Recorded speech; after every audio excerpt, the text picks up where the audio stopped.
Good morning. How are you? Today is Friday for me.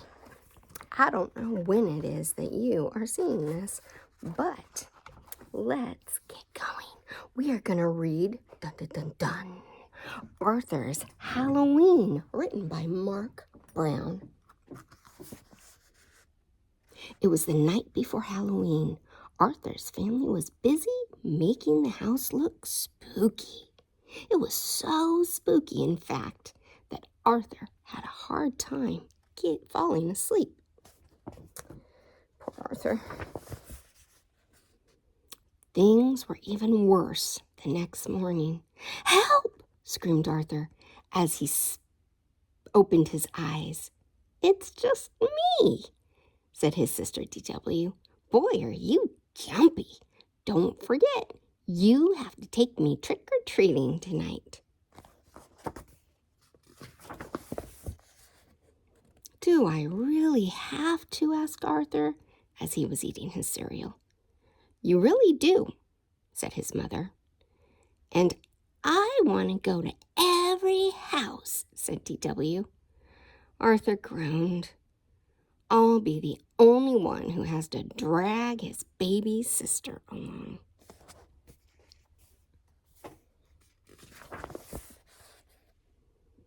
Arthur didn't recognize anyone at school.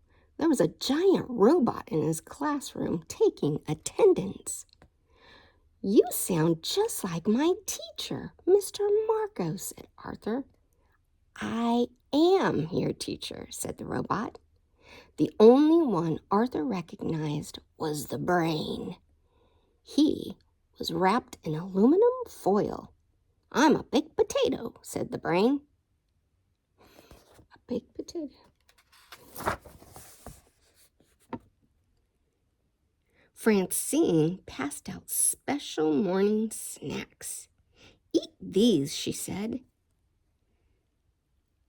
"They're hot wing brownies and vampire blood." Ew.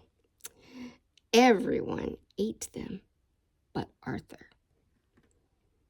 Then they all put on blindfolds. Buster passed around bowls. He said they were filled with human eyeballs, hearts, and brains. Arthur turned pale. When it was his turn, he wouldn't even touch them. "What a scaredy cat," said Francine. "Chicken," said Muffy. "They're only peeled grapes, Jell-O, and cold spaghetti."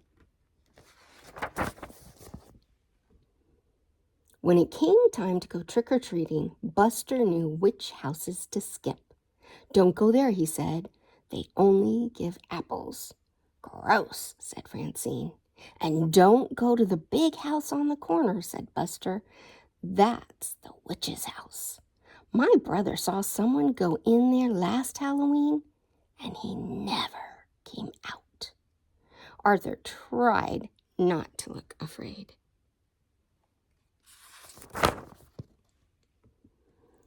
Arthur and his sister had trouble keeping up with the others. First, DW got her tail caught.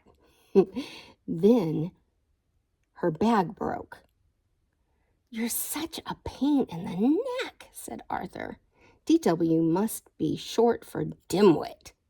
But DW didn't answer. Arthur turned around just in time to see her disappear into the witch's house. Uh-oh. You know Arthur's not happy about that. Arthur's hands turned ice cold and his heart began to race. He walked up to the spooky old house. The front door was open just a crack. Slowly, Arthur went inside. Uh-oh. He's probably not very happy with DW right about now, you think? Let's see. I knew there was 2 pages there. "Look," cried Buster.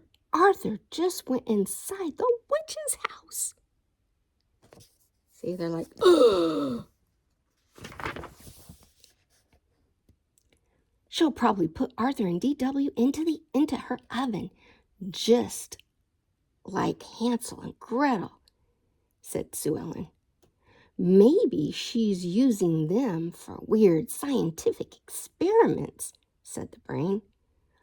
I bet she locked them in the cellar to starve, said Buster.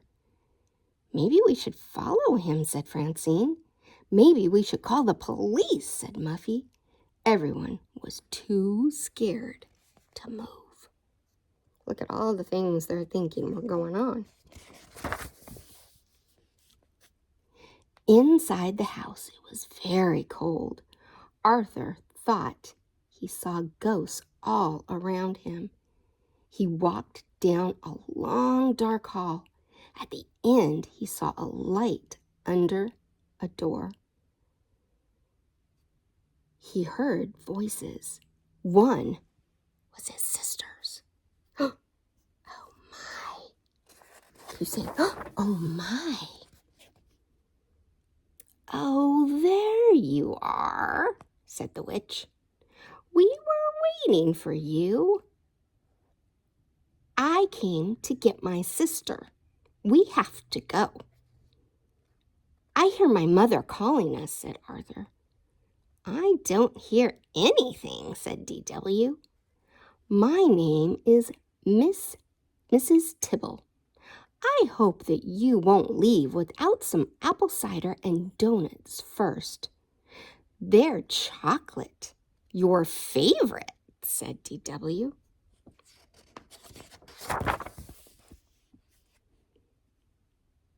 I've waited all night for trick-or-treaters, but you're the only ones, said Mrs. Tibble. Years ago, our doorbell never stopped ringing. Maybe it's broken like the window, said DW. Mrs. Tibble nodded. It is harder for me to keep up with this big place these days. Maybe if we help you fix your yard, the place won't look so spooky, said Arthur.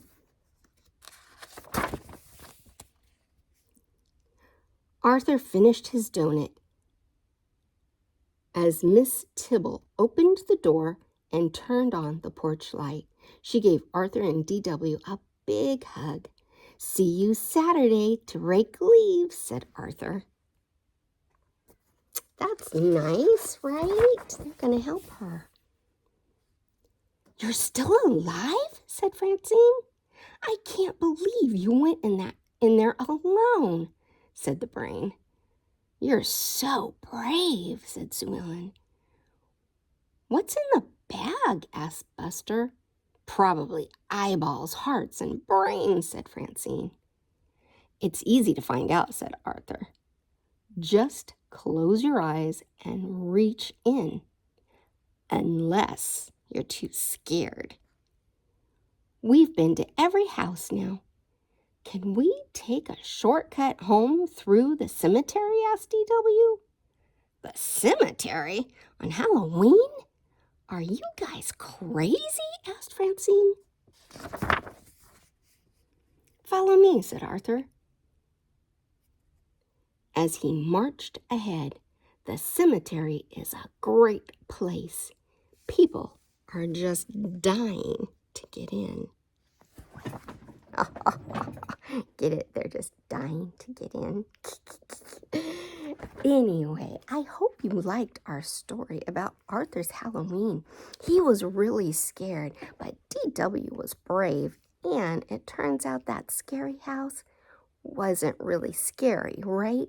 It was just an older lady who couldn't take care of it to keep it up. So now Arthur and DW know that she's really nice, and they're going to help her. They're going to rake leaves, and they're going to help her maintain her yard. That's nice, right?